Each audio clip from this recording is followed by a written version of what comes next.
Hi friends, welcome to Melis YouTube channel. இன்னைக்கு நம்ம பார்க்க போற ரெசிபி வந்து வெஜ் குருமா. அது எப்படி செய்யறதுன்னு சொல்லிட்டு நான் உங்களுக்கு இந்த வீடியோக்குள்ள செஞ்சு காட்டுறேன். வாங்க போகலாம் வீடியோக்குள்ள.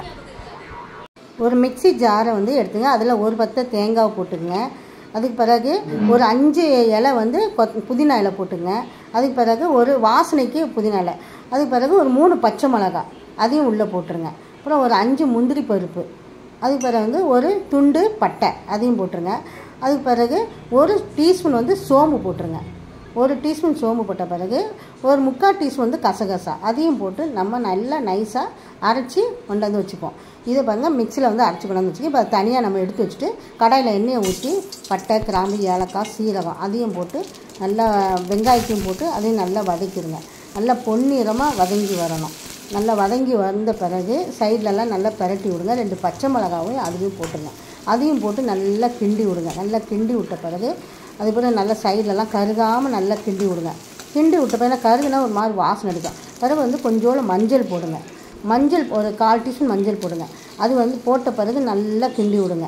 இது கிண்டி விட்டால் தான் நம்ம வந்து எண்ணெயில் போட்டோன்னு தீஞ்சிடும். கிண்டி விட்ட பிறகு அதுக்கு பிறகு ஒரு தக்காளி போடுங்க. தக்காளியும் போட்டு நல்லா வதக்கி விடுங்க. நல்லா சைட்லலாம் சுற்றி வதக்கி விடுங்க. அந்த மஞ்சள் பிடிக்கட்டும். அது பிறகு அதில் கொஞ்சம் உப்பு போடுங்க. உப்பு போட்டிங்கன்னா நல்லா குழஞ்சி வரும். குழஞ்சி வந்த பிறகு அதுக்கு பிறகு என்ன நல்லா பரட்டி விடுங்க. பரட்டி விடும்போது இஞ்சி பூண்டு அதையும் தட்டி உள்ளே போடுங்க. நல்லா ஒரு 2 டீஸ்பூன் வர மாதிரி இஞ்சி பூண்டு அதையும் போட்டு நல்லா தட்டி போடுங்க. தட்டி போட்டு அதையும் நல்லா வதக்கி விடுங்க.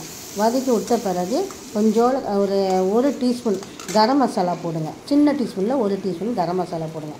அதுக்கு பிறகு 1 டீஸ்பூன் வந்து மிளகாத்தூள் போடுங்க. அதையும் போட்டு நல்லா பரட்டி விடணும். எல்லாம் ஒன்றா சேர்ந்த மசாலாலாம் ஒன்றா சேர்ந்தும்போது 1 டீஸ்பூன் வந்து தனியாத்தூள் போடுங்க.